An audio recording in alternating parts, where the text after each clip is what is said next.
All right, so we'll keep on the inks a little bit more here. Science and chemistry.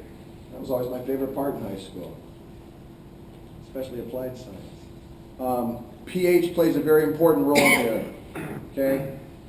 There's certain components in the ink that are activated under certain pH. High pH, low pH. When the inks are curing, pH plays an important role there too. All right? Your inks go off. Sometimes you can kick it in the pants by putting a little ammonia back in it. Okay? So there's some science going on. We need to measure some things. You want to strengthen your ink kitchen. Okay? The takeaway is make a kitchen. Okay? You want to set yourself up some mixers, some blenders, you know. It's important. It's not like plastisol. So it requires a little bit of an investment. That's no problem. There's some willingness. There's people that can help you put all this together. It really, beyond plastisol, it really affects the viscosity and the performance of the ink. So you want to keep your inks covered. Why? Well, one, so the water doesn't come out. Two, the pH doesn't go away, and it changes the whole ink behavior. There's a why? Not just because of the water. Well, the ammonia is going out. Now my pH has shifted. Ooh, I'm growing bugs in this ink bucket. And I've seen mushrooms and all kinds of creepy crawlers come. Yeah. I've opened pails of ink and saw stuff crawling. So, I mean, if you're not careful, it goes off. And you start talking about these other inks with edible stuff and it's food grade, and when it goes off, believe me, it goes off. Anyway, pH is, remember that, a takeaway. pH is important on this stuff. Okay, start asking questions about it. It makes a difference. When it changes, so will your ink. Now, there's more options, and I want to talk about fixers and cross-linkers and other things. Don't want to get you caught up in it, but not that Waterbased needs it, but Waterbased uses them. Okay? Don't confuse that. It's not that they need them, but they use them in some situations. And I'll just make it real simple today. A fixer helps you to fix the pigment to the resin. And I've only found it useful when I'm in a marginal cure situation. Meaning, if I'm drawing my ink for the right time and temperature recommended by the manufacturer, 3 minutes at 150, the fixer doesn't help me. It doesn't fix me because I'm okay. I'm in the tunnel for 3 minutes at 150 centigrade. I'm okay. Now, if I come away from that and the planning lady wants to hurry up production and we're going to do it for a minute and a half and we're using too much energy, we're going to kick it down to 130, well, you better be putting some fixer in that ink. Okay? Just so you guys understand when to use it, what it is and when to use it. I think that's important, right? It is with drugs. All right. Anyway, fixers, that's how fixers work. I just want to give you a quick, 2 minutes on that. Cross-linkers work differently. Those are very effective at lowering, cure temperatures. They have different trigger points. If you're working with polyesters and things like that, you want to think about using some cross-linkers. They're like a blocked isocyanate, and they got different trigger points. We like to keep polyester below 130, 135 C. When we don't, Polly gets pretty pissed off and she bleeds badly. So her trigger point's around 135. When you put in the blocked isocyanates, you can drop that down and happily print away. Okay? And you still would run a gray barrier base or a dye blocker base. And that's available too on this stuff. But I just want to give you a quick couple minutes on both of those. We use them. You use them and you record it, and some have a pot life, some don't have a pot life. So be considerate of that. Ask those questions. Do you prefer more of a coarse ground on your blocker or finer? There's different opinions on that. Yeah. Great. We found, there's a trade-off. The larger particle gives you better block, but it's harder to print. So we go with thinner threads when we run that. The finer one, easier to print, doesn't give me as much block. Does it, you find that the thinner absorbs and more lays on? Yeah. Kind of absorbs. Yeah.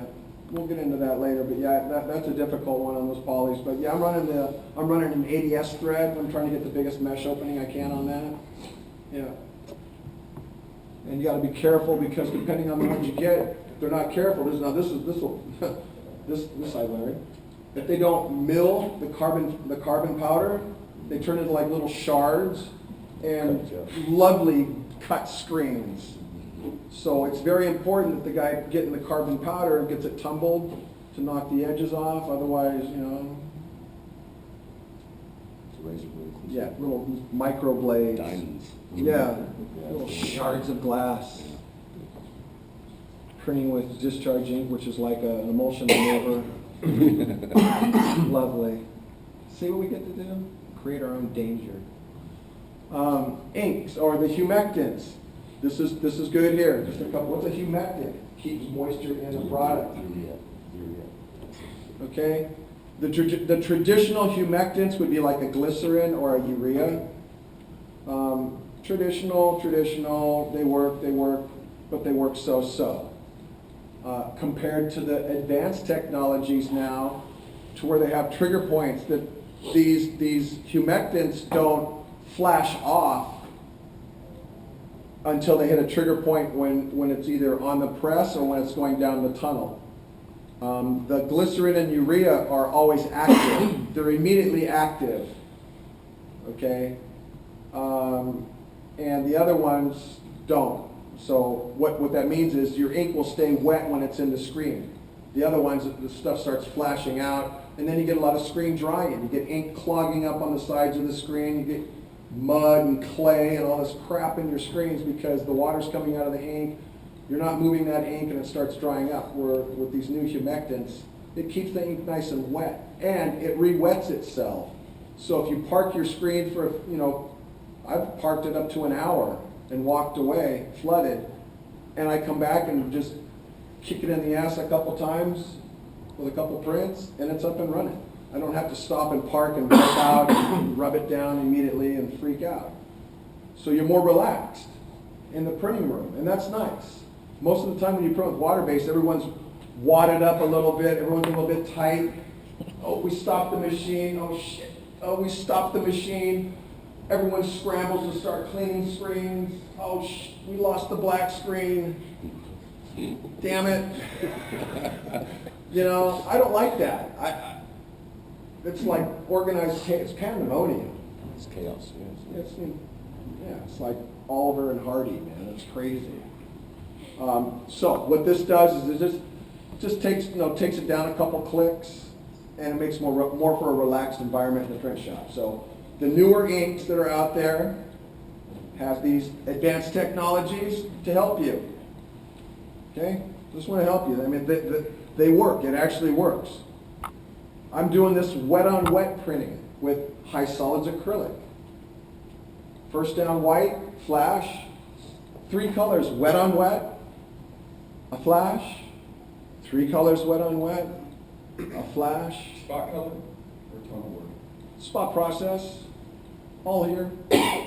Everything up there is But wet not on. solid, like vector artwork. Not recommended.